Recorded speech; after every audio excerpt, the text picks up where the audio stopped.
When my boyfriend David proposed to me after 3 years of dating, I was over the moon with excitement and couldn't wait to start planning our wedding and building a life together with the man I loved.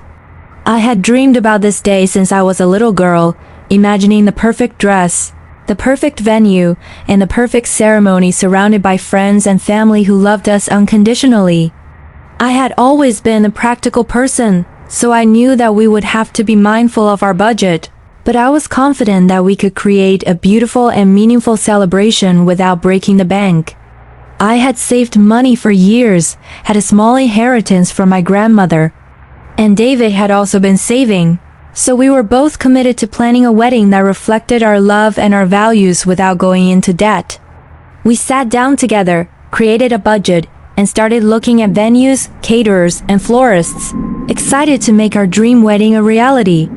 But then, David mentioned that he wanted to invite his mother to help with the planning, because she had been a wedding planner in her younger days, and she had a lot of experience and connections in the industry. I was hesitant because I had heard stories about overbearing mothers-in-law taking over weddings. But I also wanted to be a good future daughter-in-law and make David happy. So I agreed to let his mother join us in the planning process. From the very first meeting, David's mother, Margaret, made it clear that she was going to be in charge of the wedding and that my opinions and preferences didn't really matter because she knew best. She dismissed all of my ideas, shooting them down one by one with a condescending smile and a patronizing comment about how I was too young to understand what makes a really elegant wedding, and that she would take care of everything. She chose a venue that was twice our budget without even asking us, selected a caterer that charged 3 times what we had planned to spend, and insisted on hiring a photographer and a florist that were way out of our price range. Every time I tried to speak up, she would wave her hand dismissively and say, "Don't worry, dear, I know what I'm doing. This is how a real wedding should be done. You just focus on having fun and looking pretty." David didn't say anything because he didn't want to upset his mother, and he kept telling me to just go along with it to keep the peace. I was frustrated and angry because this was supposed to be my wedding, and I felt like I was being pushed aside and treated like a guest at my own celebration.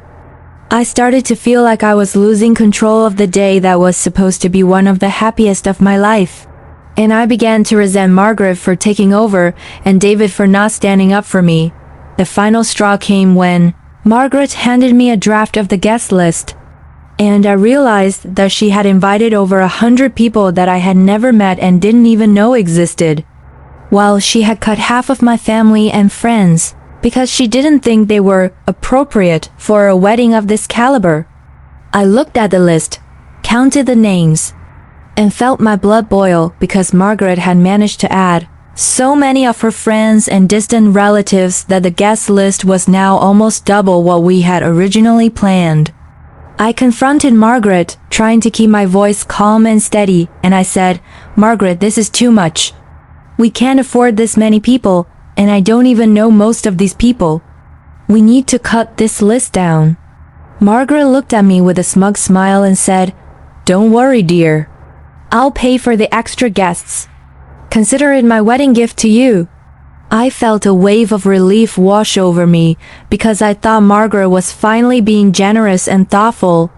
But I quickly realized that she was just using the money as a way to control the guest list and make sure that the wedding was exactly what she wanted. I didn't know what to say because I didn't want to seem ungrateful. But I also felt like I was being manipulated and controlled. And I knew that this was only the beginning of the trouble that was to come. A few weeks later, Margaret invited me to go wedding dress shopping with her. And I was excited because I had been looking forward to this moment for so long and I wanted to share it with my future mother-in-law. But the experience turned into a complete nightmare because Margaret took over the entire appointment, choosing dresses for me to try on that I didn't like, criticizing my taste, and making comments about my body that made me feel self-conscious and insecure. She kept saying things like, "You should try this one. It'll hide your hips," or "I think you need something with more coverage in the front." Or that color doesn't really flatter your skin tone. I felt like I was being attacked and humiliated, and I didn't know how to stand up for myself without causing a scene. By the end of the appointment, Margaret had chosen a dress for me that she loved, a dress that I hated, and she had already put a deposit on it before I could even say anything. I left the bridal shop feeling defeated and invisible, and I realized that Margaret was never going to let me have any control over my own wedding, and that she was determined to make this day about her and her vision rather than about David and me. I was sitting in my apartment, feeling completely overwhelmed and helpless, when I decided to take a closer look at all the contracts that Margaret had signed for the wedding.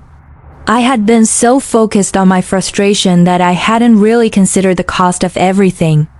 But when I went through the contracts, I discovered something that made my blood run cold. Margaret had used her own credit card to make all the deposits, and she had also taken out a loan to cover the remaining costs because she wanted the wedding to be perfect. I realized that she was spending an astronomical amount of money on this wedding without any regard for our budget, and she was planning to pay for all of it herself because she wanted to have complete control over every single aspect. I didn't know what to do because I was grateful that she was paying for everything, but I also felt like I had been completely sidelined and that my wedding had been taken away from me. I didn't want to cause a conflict, but I also didn't want to let her walk all over me. So I decided to talk to David and tell him everything that was happening. Sat David down and told him everything, how his mother had been taking over every aspect of the wedding, how she had dismissed all of my ideas, how she had humiliated me at the dress appointment, and how she had spent all this money without even asking us. David listened to me, and for the first time, he seemed to understand how much I was struggling and how much his mother's behavior was hurting me. He promised to talk to her, to set boundaries, and to make sure that our voices were heard in the planning process. I felt a wave of relief wash over me because I knew that David was finally on my side and that we would face this challenge together. I also realized that I needed to take a stand and not let Margaret continue to control everything. I made a decision that I would not let her ruin my wedding and that I would find a way to reclaim control over my special day. I decided that I was going to reclaim control over my wedding by taking charge of the parts that were most important to me and making sure that my voice was heard. I researched new vendors, found alternatives that were within our budget, and worked with David to create a new vision for our wedding that reflected both of our tastes and personalities. I didn't tell Margaret what I was doing because I didn't want to cause a fight, but I was determined to make sure that this wedding was a true celebration of our love and not a showcase for her ego. I found a beautiful venue that was half the cost of the one she had chosen, a caterer who was more affordable and had better reviews, and a photographer whose style I absolutely loved. I felt a sense of empowerment and relief because I was finally taking control of my own wedding and making decisions that were right for us. I also reached out to my family and my friends, who were all incredibly supportive and excited to help me plan the wedding I had always dreamed of. When I told Margaret about the new plan, she was furious and started screaming at me, telling me that I was ungrateful and that I had no idea what I was doing. She accused me of trying to ruin the wedding and humiliate her in front of her friends, and she threatened to cancel all the contracts and take away her financial support if I didn't do things her way. I calmly looked at her and said, "Margaret, this is my wedding, not yours. I appreciate everything you've tried to do to help, but I need to be able to make decisions that are right for David and me. I'm not going to let you take over my wedding and turn it into something that doesn't reflect who we are." Margaret was stunned into silence, and she looked at me with a mixture of anger and disbelief. I thought she was going to explode, but instead, she just stood there and stared at me, and then she walked out of the room without saying a word. I didn't know if I had just made things worse, but I felt a sense of relief because I had finally stood up for myself and set boundaries with her. A few weeks later, I was looking through some old paperwork in my office when I found a letter that my grandmother had written to me before she passed away. I had never read it before because it had been sealed and I had just put it away. But something made me open it that day, and what I read changed everything. My grandmother had left me a significant inheritance, a trust fund that I had completely forgotten about because I was so focused on planning the wedding and dealing with the drama. The inheritance was more than enough to pay for the entire wedding, and it would also leave me with a substantial amount of money for our future. I felt a wave of relief and gratitude wash over me because I realized that I didn't need Margaret's money or her control. I had my own resources, and I could plan my own wedding without her interference. I also realized that this was the perfect opportunity to teach Margaret a lesson about humility and respect. And I started planning how I would reveal my financial independence to her in the most impactful way possible. On the day of the wedding, Margaret arrived in full control mode, directing the vendors and the wedding party and acting like she was the queen of the event. I smiled and let her do her thing because I knew that the real surprise was yet to come. During the reception, I stood up to give a toast, thanked everyone for coming, and then I looked directly at Margaret and said, "I also want to thank my mother-in-law, Margaret, for all her help with the wedding planning. She tries so hard to take over everything, to control every detail, and to make this day about her vision. But I have to tell you all a secret. I didn't need her money or her control. My grandmother left me an inheritance, and I paid for this wedding myself. Every single detail, every decoration, every flower, every piece of food, it all came from my own resources." The room went completely silent, and Margaret's face went pale with shock and embarrassment because she realized that she had been trying to control a wedding that I had already paid for with my own money. Margaret was completely humiliated, and she spent the rest of the reception trying to avoid eye contact with me and the other guests. David was furious with his mother for trying to take over our wedding, and he told her that she had overstepped her boundaries and that she needed to apologize to me. Margaret eventually came up to me, tears streaming down her face, and she apologized for everything she had done, telling me that she had been wrong to try to control the wedding and that she was sorry for the way she had treated me. I accepted her apology because I didn't want to carry the anger and the resentment with me into my marriage. But I also made it clear to her that I would not tolerate any more attempts to control my life or my decisions. I told her that I was grateful for her help, but that I was an adult and I could make my own choices. I also told her that I hoped we could move forward from this, but that it would take time to rebuild the trust that had been broken. After the wedding, Margaret and I slowly started to rebuild our relationship, and over time, she began to treat me with more respect and acknowledge that I was a capable and independent person. She admitted that she had been wrong to try to control the wedding, and she promised to respect my boundaries and treat me as an equal. I was grateful for her change of heart, and I was happy that we were finally able to move forward and build a more positive and respectful relationship.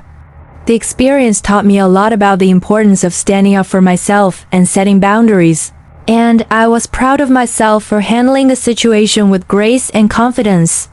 I knew that I couldn't change Margaret's behavior overnight, but I was hopeful that we could build a positive and loving relationship over time. David and I built a happy and fulfilling marriage, and we learned to communicate openly and honestly with each other about our needs and our boundaries. We also learned to set boundaries with our families and to protect our relationship from outside interference.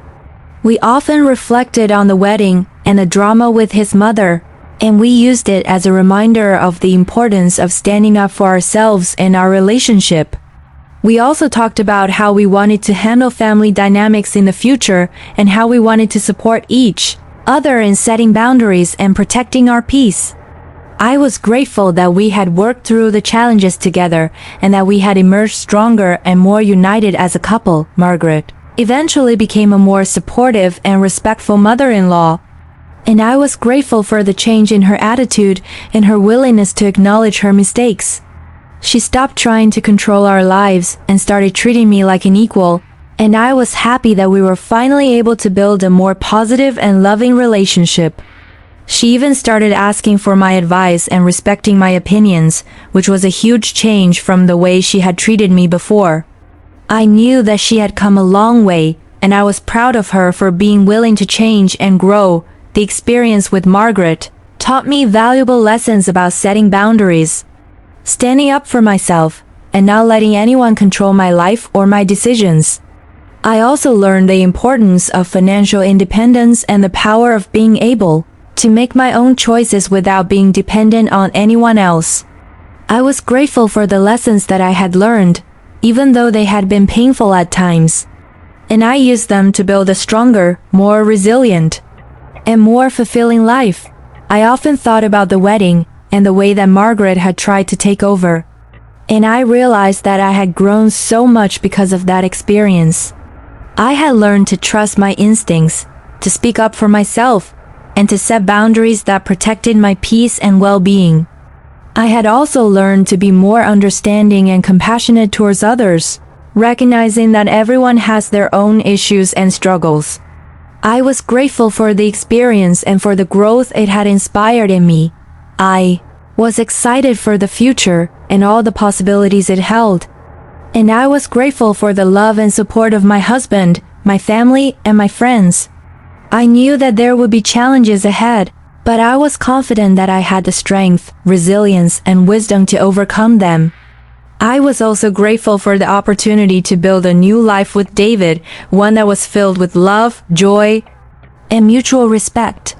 I learned that the best revenge against someone who tries to take over your life and your special moments is not to fight them, or to try to destroy them, but to quietly reclaim your power and your autonomy and to live your life on your own terms, with grace and integrity.